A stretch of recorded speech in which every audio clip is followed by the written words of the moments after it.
What is up, YouTube? Today I wanted to do a video on how to grade your Lincoln Wheat cents. This is going to be a very basic video.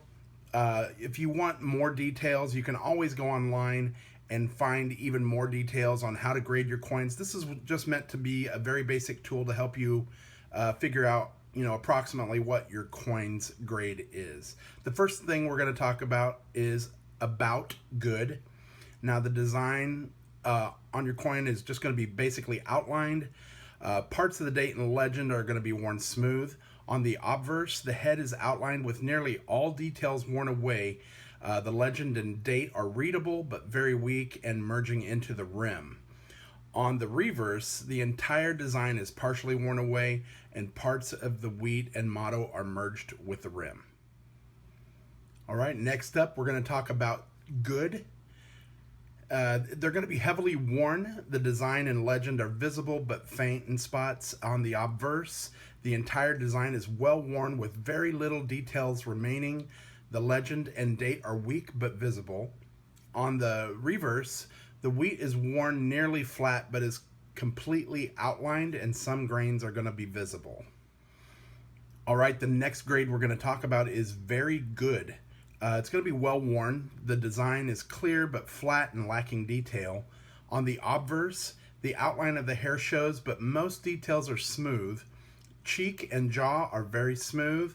Most of the bow tie is visible. Legend and date are clear. And on the reverse, wheat shows some details and about half of the lines at the top. So when we're talking about the lines, we're talking about the wheat stock lines right here.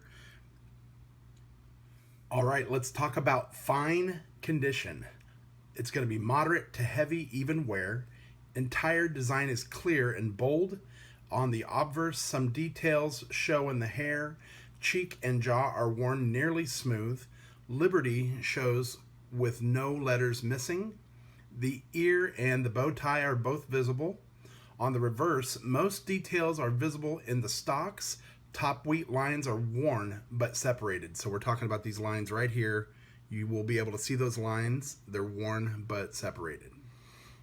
All right, up next, we're going to talk about very fine. You're going to have light to moderate even wear. All major features are going to be sharp. On the obverse, there are going to be some small flat spots of wear on the cheek and jaw. The hair is still going to show detail. The ear and bow tie are slightly worn, but they're still going to be bold and show clearly. On the reverse, the lines in the wheat stalks are lightly worn, but fully detailed.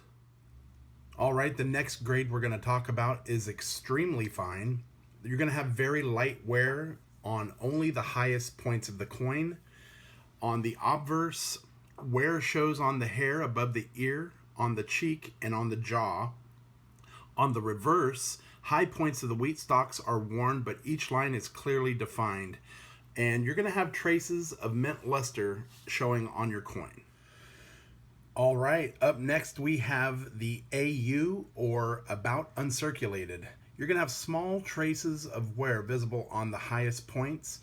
In the AU 50, on the obverse, traces of wear is going to show on the cheek and jaw. On the reverse, traces of wear show on the wheat stalks.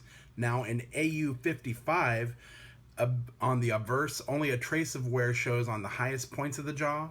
On the reverse, a trace of wear shows on the top of the wheat stalks. On the surface, much of the mint luster is going to still be present.